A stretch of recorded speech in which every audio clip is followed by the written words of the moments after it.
नमस्ते दोस्तों, आज के इस वीडियो में हम बात करेंगे आस्था स्पिनटेक्स के नए आईपीओ के बारे में। अगर आप इस आईपीओ में निवेश करने का सोच रहे हैं तो यह वीडियो आपके लिए बहुत काम का है। सबसे पहले देखते हैं आईपीओ की बेसिक डिटेल्स।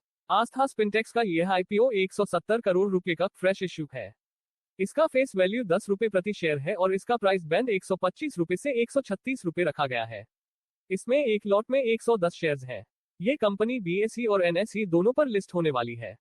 अब बात करते हैं इसके लाइव सब्सक्रिप्शन स्टेटस की। अभी तक कुल सब्सक्रिप्शन 0.88 गुना है।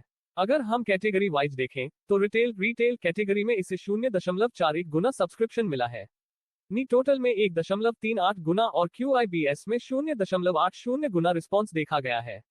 यह आईपीओ 29 जून 2026 को खुला था और 1 जुलाई 2026 तक खुला रहेगा। अलॉटमेंट 2 जुलाई को होगा और लिस्टिंग 6 जुलाई 2026 को होनी है। जहां तक ग्रे मार्केट प्रीमियम जीएमपी का सवाल है, अभी यह 5-7 रुपये यानी लगभग 4% के आसपास चल रहा है।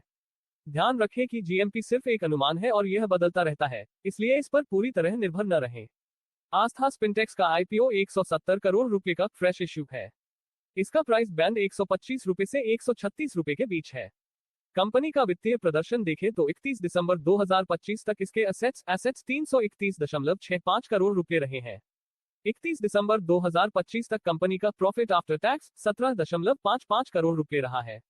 कंपनी पर 31 दिसंबर 2025 तक कुल उधार टोटल बोरोइंग 101.47 करोड़ रुपए है।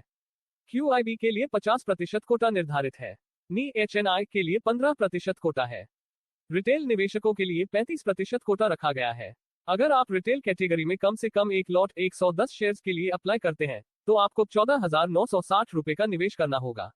आस्था स्पिनटेक्स लिमिटेड 2014 में स्थापित की गई थी। ये कंपनी मुख्य रूप से कॉटन यार्न और कॉटन बेल्स के निर्माण और व्यापार यानी B2B में लगी हुई है। इनका मैन्युफैक्चरिंग प्लांट गुजरात के हालवद मोरबी में है, जो पूरी तरह से सेमी ऑटोमेटेड है और साल भर काम करता है। वित्त वर्ष 2025 में कंपनी का प्रॉफिट आफ्टर टैक्स 17.55 करोड़ रुपए रहा है। कंपनी ने वित्त वर्ष 2025 में 191 नए ग्राहक जोड़े और इनका कुल ग्राहक आधार 250 से ज्यादा है। खास बात यह है कि कंपनी ने रिन्यूएबल एनर्जी सौर और पवन ऊर्जा में भी निवेश किया है, जिसकी क्षमता 7.7 मेगावाट है। लगभग 111.51 करोड़ रुपए का उपयोग फॉल्कन यान्स प्राइवेट लिमिटेड के अधिग्रहण के लिए किया जाएगा। 10 करोड़ रुपए फॉल्कन यान्स की वर्किंग कैपिटल जरूरतों के लिए दिए जाएंगे। बाकी राशि का उपयोग जनरल कॉर्पोरेट पर्पसेस के लिए होगा। पे रेशियो प्राइस टू अर्निंग्स आस्था स्पिनटेक्स का पे रेशियो 16.40 है। इसकी तुलना में अंबिका कॉटन मिल्स का 14.25 और लैग्नम स्पिनटेक्स का 11.15 पे रेशियो कम है, जिसका मतलब है कि वे वैल्यूएशन के हिसाब से आस्था स्पिनटेक्स से सस्ते दिख रहे हैं। हालांकि पशुपति कॉटस्पन का पे रेशियो बहुत अधिक 106.54 है, जिसके मुकाबले आस्था स्पिनटेक्स काफी सस्ता नजर आता है। रिटर्न ऑन नेट वर्थ आस्था स्पिनटेक्स का 18.93% है, जो बाकी तीनों कंपनियों अंबिका कॉटन मिल्स 7.27%, लैग्नम स्पिनटेक्स 10.64% और पशुपति कॉटस्पन 8.35% की तुलना में काफी बेहतर है। अगर आप सिर्फ पे रेशियो को देखें तो यह अपने कुछ साथियों के मुकाबले थोड़ा महंगा लग सकता है, लेकिन अगर आप रिटर्न ऑन नेटवर्थ को देखें तो कंपनी अपने साथियों के मुकाबले ज्यादा मुनाफा कमा रही है, जो इस प्रीमियम वैल्यूएशन को सही ठहरा सकता है। वैल्यूएशन का आधार आस्था स्पिनटेक्स का 43 रुपए और 80 पैसे है। इसके मुकाबले एक पीयर कंपनी का 1,579 रुपए और 25 पैसे है और दूसरी का 68 रुपए और 41 पैसे है। इसका मतलब है कि अपने साथियों के मुकाबले आस्था स्पिनटेक्स का शेयर अपनी बुक वैल्यू के काफी करीब है, जो इसे वैल्यूएशन के नजरिए से महंगा नहीं बनाता है। मुनाफे की क्षमता आस्था स्पिनटेक्स का 60 रुपए और 29 पैसे है।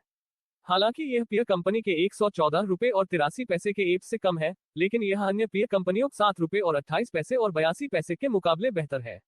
अगर आप रिटर्न ऑन नेटवर्थ 18.93% और NAV 43 रुपीज एंड 80 पैसे को देखें तो कंपनी की स्थिति मजबूत है।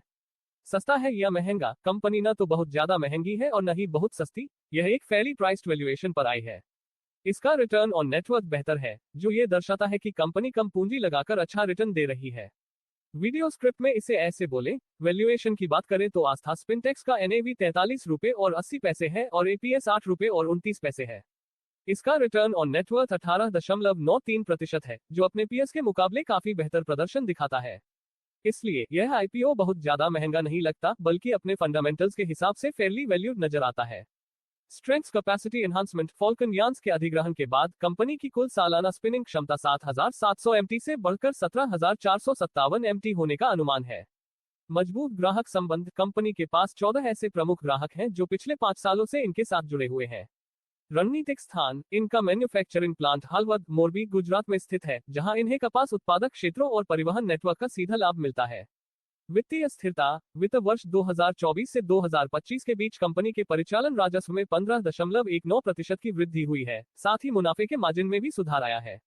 रिस्क की बात करें तो अधिग्रहण की कीमत। फॉल्कन यान्स का अधिग्रहण 33 रुपए और 33 पैसे प्रति शेयर की दर पर किया जा रहा है, जो सितंबर 2024 की 14 रुपए और 46 पैसे की बायबैक कीमत से काफी अधिक है। सुविधाओं पर निर्भरता। कंपनी मुख्य रूप से एक ही मैन्युफैक्चरिंग फैसिलिटी पर निर्भर है, जिससे किसी भी तरह की रुकावट होने पर इनके संचालन और वित्तीय प्रदर्शन पर बड़ा असर पड़ सकता है।